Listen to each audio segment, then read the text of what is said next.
Welcome to the Journal Editorial Report. I'm Paul Gigot. A House committee voted last week to condemn the mass killings of Armenians in Turkey in World War I as an act of genocide, despite warnings from the White House that the vote would severely strain relations with one of our most important Iraq War allies. Following the vote, Turkey recalled its ambassador to the U.S., and officials there warn that if the resolution is approved by the full House, they will reconsider their support for the American war effort, which includes permission to move essential supplies through Turkey into northern Iraq. Democratic Congressman Adam Schiff of California is the author of the Armenian Genocide resolution. He has more than 70,000 ethnic Armenians in his Los Angeles district. Congressman, welcome. Good to have you on the program. Thanks, Paul. Nice to join you. This atrocity occurred 90 years ago. Why should the U.S. Congress bring it up now, make a statement on it now, at this delicate moment in the Middle East? Well, Paul, you have to put this in perspective. We've been trying to recognize the genocide really for years, even for decades. We introduced this resolution before the Iraq War, and the administration said, you know, now's not a good time. We introduced the resolution before the war in Afghanistan. The administration said it wasn't a good time. Before 9/11, and said it wasn't a good time. I stood yesterday in the Capitol Rotunda and watched the president bestow the Medal of Honor on the Dalai Lama. And you know something, Paul? I was proud of him. I was proud of him doing that, notwithstanding the fact that China protested, that it was deeply offensive to our strategic partner in China. And someone asked him, Mr. President, why are you risking antagonizing China? Earlier in the day, the president at a news conference said that preventing Iran from getting a nuclear weapon could be so important that it might stop World War III. Well, Paul, you know whose vote we need on the Security Council to prevent Iran from getting the bomb? We need China's vote.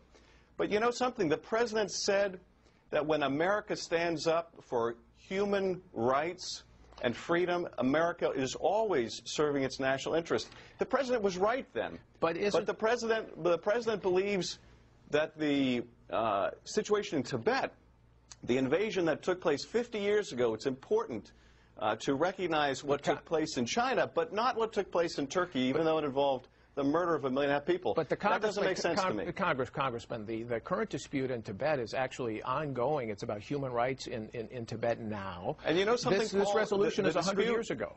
The dispute going on is important now as well. Just last week, Turkey brought up on charges the son of a murdered Armenian journalist in Turkey who was killed earlier this year on charges for publishing his father's words about the genocide. Is that freedom in Turkey to speak out about the genocide not important?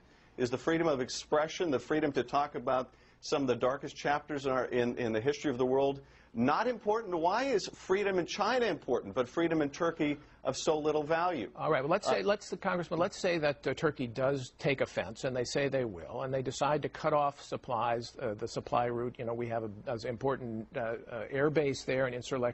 If they do decide to cut off supplies to Turkey, are you, as a member of Congress, willing to take responsibility for the consequences of that? You know, Paul, I think we have to expect that Turkey is going to act in their national interests. They're an important ally to us, and we are an important ally to them. The fact that the European Union wants to make genocide recognition a condition of Turkey getting into the EU hasn't stopped Turkey from wanting to be in the EU.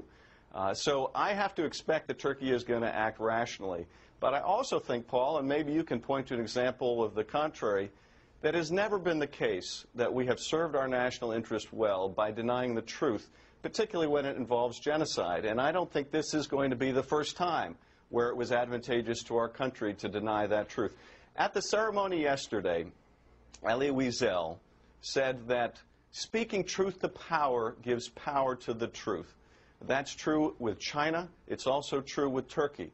And I think we have to speak that compelling historic truth. On the other hand, yes, I have an Armenian community in my district, and I've sat in their living rooms. And I've heard the stories about how their parents and grandparents were wiped out. And you know something, Paul, if it was your parents and your grandparents, you'd be screaming to the rafters that we should recognize what happened to them. And the fact that it was our neighbor's family and not our own shouldn't matter. Congressman, there's a long list of people on the other side of this, and I would just want to go through it for you. General David Petraeus, as you know, the head of American forces in Iraq. 8 former secretaries of state, including Madeleine Albright.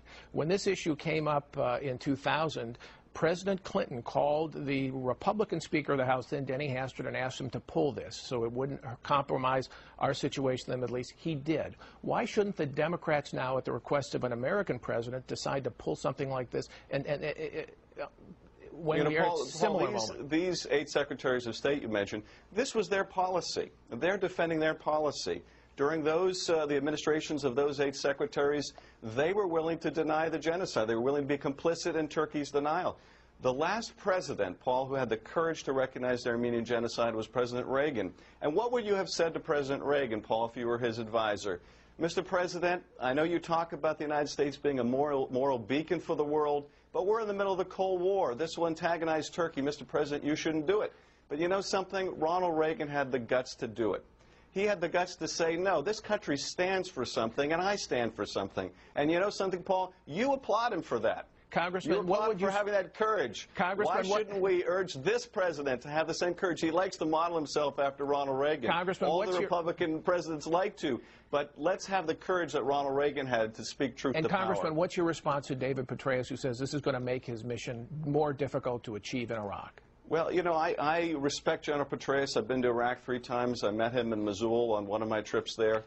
He's doing his job, and he is, and I think, a very honorable man. His mission is Iraq. When he testified before the Senate and he was asked, is what we're doing in Iraq making our national security better? Is it improving our national security? And you know what he said? I really can't answer that. And the reason he couldn't answer that is his mission is only Iraq. I think if the president needs to look to the greater war on terror and say, what about our moral standing in the world? What role does it have when we espouse truth about history in terms of fighting this ideological struggle in the war on terror? That's not General Petraeus' responsibility. It is the responsibility of the president. I think Ronald Reagan had it right, and I think this president has it wrong. All right, Congressman, you get the last word. Thanks for being here. Thank you.